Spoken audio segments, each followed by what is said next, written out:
Hi, I'm Julie, and this is Renee Perkins, owner of the Funky Frog in downtown Rochester, which is a children's boutique resale shop. And hopefully, if time allows, Renee, we're going to get through consignment and how easy the process is. We're going to go through the shopping experience and how wonderful it is here to shop. And also, we will get to the community and how much you give back. And so before we even start that, though, Renee, let's talk about you. And how did you go from a stay-home mom to an owner of a resale boutique here in Rochester? Well, Julie, I was staying home with my 2 adopted children, and I was getting antsy. I didn't like to stay home that much, and so I decided to go to work for a family member who had just recently purchased the store. And over time, within a year or so, that person left the store, and I worked for the next owner, and then I decided to buy it myself just before around the time of the recession. And I thought this would be a good way to be able to work and bring my kids to work. It was flexibility with timing and their hours and getting them to activities and still be able to be family friendly. So it was a good way to blend the two, and it gave me a nice balance between family and work. And here you are. How many years later is this? This will be my 10th year. 2019 will be 10th year anniversary. Wow. And I've been through all of it with you. Yes, you've been there the whole time. Lucky me. Yes, yes. So let's talk about, first, you know what, curious. Where did the Funky Frog name come from? Funky Frog Children's Resale Boutique was an adopted name to me. It came with the business when I bought it, and it was because the first owner, the family member that I knew, her kids had a tree frog. So the one that you see on the Rainforest Cafe and all the fun, funky red eyes and all that. And so they named it the Funky Frog, and started collecting all the frogs that we keep in the store and use as decorations. And then when I bought the store, although wasn't a huge fan of frogs at the time, I don't own a frog, and it's not my favorite animal, but I decided to just keep the name because of the recognition that the community had for it. Awesome. Good information to know. I always wondered, never asked. Yeah. It doesn't really relate 100% about, a lot of the names for resale boutiques and resale stores have to do with recycling or twice around or, all those kind of things. So our name, excuse that. So our name tends to have need that tagline that says Children's Resale Boutique to keep it. Sure. Well, who doesn't know the Funky Frog? Yeah. In Rochester, you should, right? You absolutely do, for sure. Yeah. So let's talk about, and I know how easy the process is because I bring lots and lots of clothes to Funky Frog, and how easy the scheduling is and how easy really the whole process is here at the Funky Frog. Yes, we're a very popular place to drop off at, and so we've gone to an electronic scheduler many years ago. It makes it easy for the consigners to just go to our webpage or our Facebook page and visit the link that takes you to an online scheduler that you can use 24 hours of the day. And with that, you book your appointment for a quantity of items. We take 1 to 30, 1 to 60, or 1 to 90 pieces in a visit. And when you come in on your appointment day, we go through your items in about 5 or 10 minutes, take what we think will sell, and send you on your way with a date to call us back. We keep your items for 60 days, and you make 40% of the selling price over that 60 days. It's free to be a consigner. We don't charge a setup fee or an annual fee to our consigners, and then at the end of the 60 days, you get your unsold items back, or you can choose to donate them, and we take those to local charities here in Rochester. You can be done with them and not have to make another trip to Salvation Army or wherever you want, or you can have them and take them to wherever you want, give them to family, take them to your church. Either way, it doesn't matter, we'll pull them for you, and then you get your money at the end of the 60 days.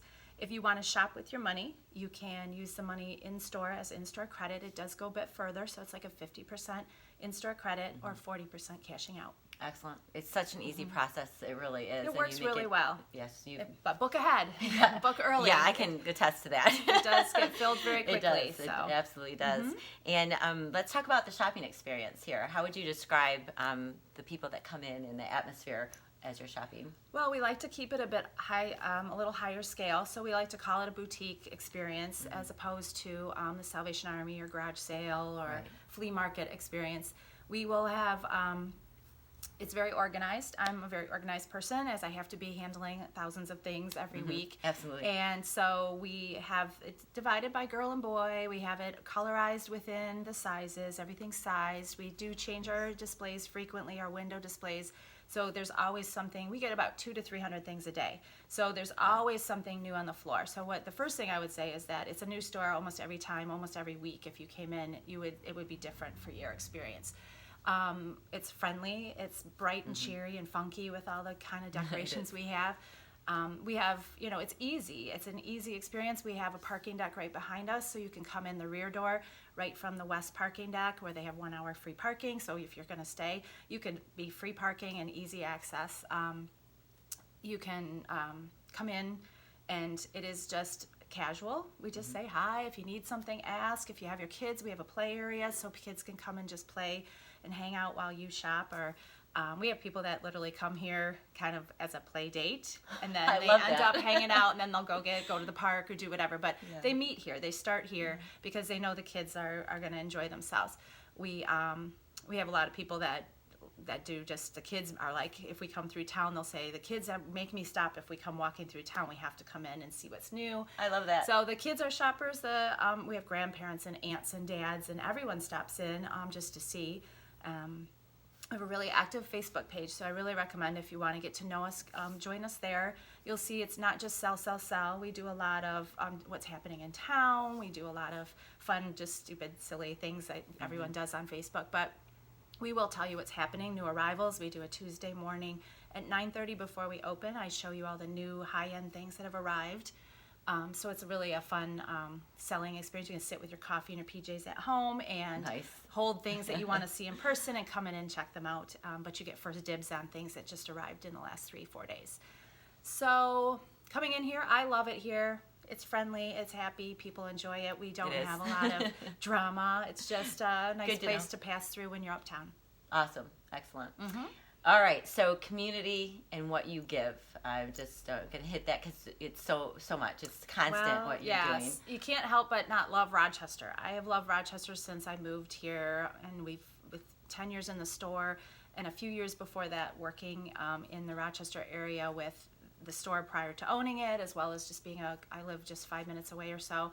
So we're down here all the time as a family, and I think Rochester has so much to offer in general, so it's nice to be able to plug into all their fun activities, be part of things like Fire Nice sculptures, having a sculpture and being part of that. The deck art is coming up pretty soon here, where the people make all those decks with skateboard art, and we host a lot of children, so if your kids are doing it, it's probably in my store. But it's neat to be able to join in and be part of that.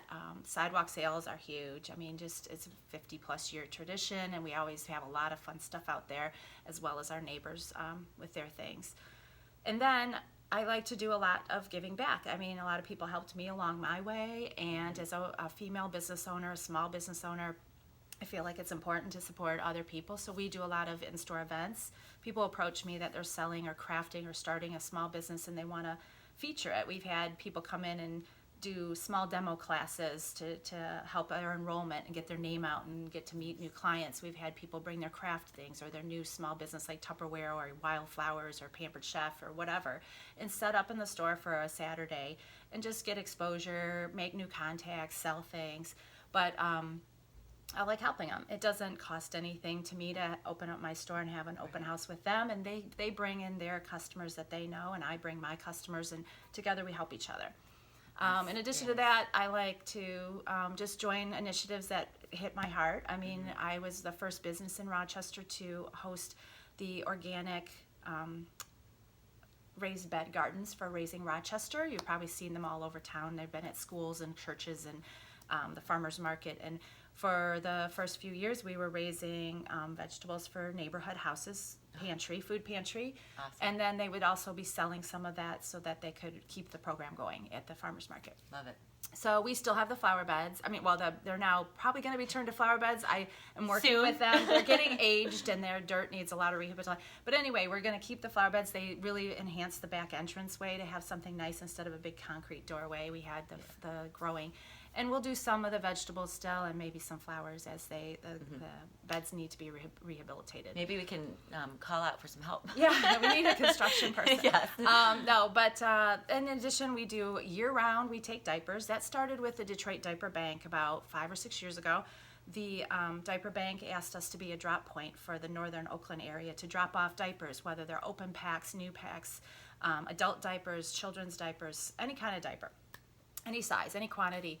And when the diaper bank closed, they said, you guys, all your nonprofits do your own thing. It's just easy. You just need to work with other people to gather them. We decided to continue to take them. I think we've captured about over 30,000 diapers in the last 5 to 6 years. Incredible. Yeah, and it's just because we're a perfect match for that. The parents here are potty training. They have diapers that they're in the middle of. Right. They didn't like what they got. They got too much. Right. They're on a subscription, and they kept coming, and I don't They need bought that the size. Costco pack. And they're done. Somebody's successful potty trained, and we want to get rid of our extras. We don't want to throw them away. And they're bulky, and so people want them out of their house. Sure. So we take them, and we give them to Rochester Outreach and Charity for Kids, which is called Rocket. I sit on the board of that. And they hand them out to families in need in this area, and there are families in need. Yes.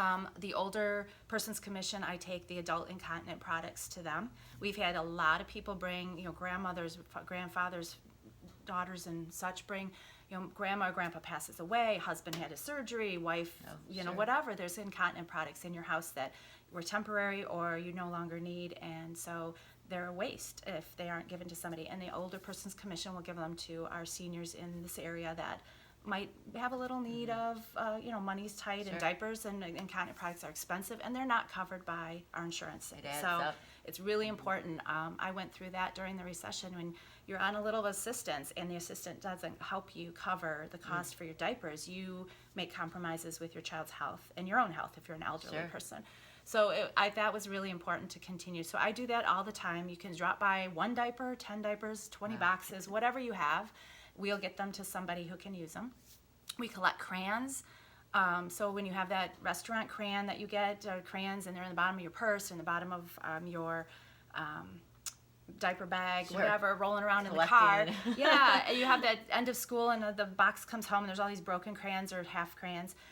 We take new crayons. If you're at the store and you see a buy one, get one, and you don't know what to do with them, we take crayons year round. We have a bucket at the back of the store, and every few months I'll get 2 or 3 grocery bags worth of crayons, really heavy, and I take them we've taken them to Hamlin, to Brewster, to the elementary schools nearby, because they always need them, and the teachers can then just take whatever they need whenever Sure. they need them. So appreciative. So yeah, it works out nice. We help anybody who comes to us. We have Neighborhood House collecting change on our counter. We have an Animal Rescue League collecting change. So we have a lot of people just give their spare change.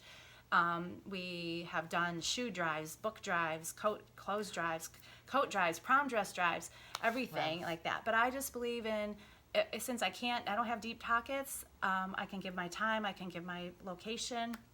I said I volunteer for Rochester Outreach and Charity for Kids. I'm their secretary since like 4 or 5 years now. And you can give your time. And I spent 1.5 hours last night at a board meeting making you decisions. have time. And here you are. Yeah, and and it's nice to be able to give your time, your thoughts, your connections. Everyone has networks and ability to find people to connect them together and find help. Somebody can help someone else, and it doesn't always have to be writing a check. It can be cleaning out your house. It can Sure. be giving your time. It can be spending, weeding my garden, picking some stuff, driving it here or there. Endless. There's a lot of opportunities to help, and the community is one that you want to give back to because it's being well maintained. You don't want to see that go away. You want to help your neighbors, and you want to make it a better place to live. Absolutely. Seriously, your story is beautiful, Renee. Oh, thanks. And all that you do is beautiful, and how lucky are we to have you here in Rochester. I have goosebumps. So come into the Funky Frog and get the shopping experience, bring your consignment things, and learn more about the community and what you can do. So it's been a pleasure, truly. Thank you. So Thank you for having me. Thank you for your time. Really appreciate it. Thank you. Toodaloo. Bam. Done. Boom. That's a wrap.